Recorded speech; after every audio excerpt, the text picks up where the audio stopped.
Brooke Van Sickle ng ibabaw sa paluan laban sa Creamline.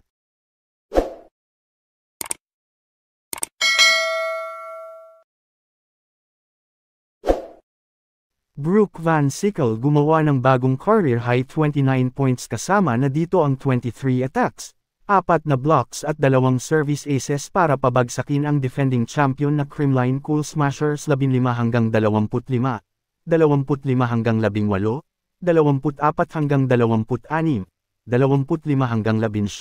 15-13 na ginanap nitong Sabado sa Santa Rosa Multipurpose Complex sa harap ng sold-out na 6,419 na manunood para sa pagpapatuloy ng 2024 na PVL All-Filipino Cup Conference. Unang set ay nakuha ng Creamline sa score na 25-15 kung saan kumamada ang Creamline ng 12-0 run sa pangunguna ni Michelle Gumabaw at Alisa Valdez na may tig-6 na puntos.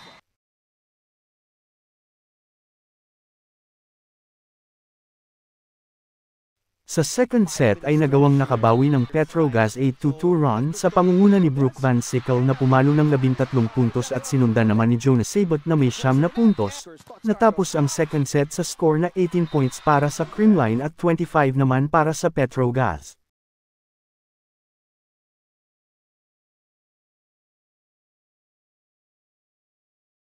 Third set mainit na ang labanan palitan ng malalakas na palo at kill blocks kung saan lamang pa rin ang Petrogas 22-21 pero nagawang makahabol ng Creamline sa 4-2-0 run at magawang agawin ang panalo sa Petrogas sa score na 25-24 sa pangunguna ni Tots Carlos.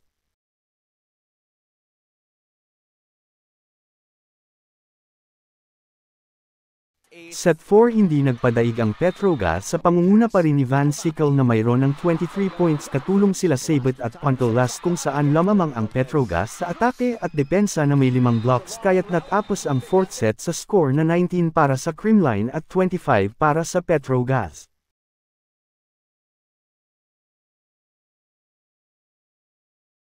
Set 5 nagawang makalayo ng Petrogas sa Creamline sa pangunguna pa rin ni Van Sickle at Sabot pero Creamline hindi kaagad sumuko 4-0 run sa pangunguna ni Tots Carlos at Valdez pero Petrogas hindi nagpasindik Aiza Mezo Pontolas tinapos na ang laban sa score na 13-15.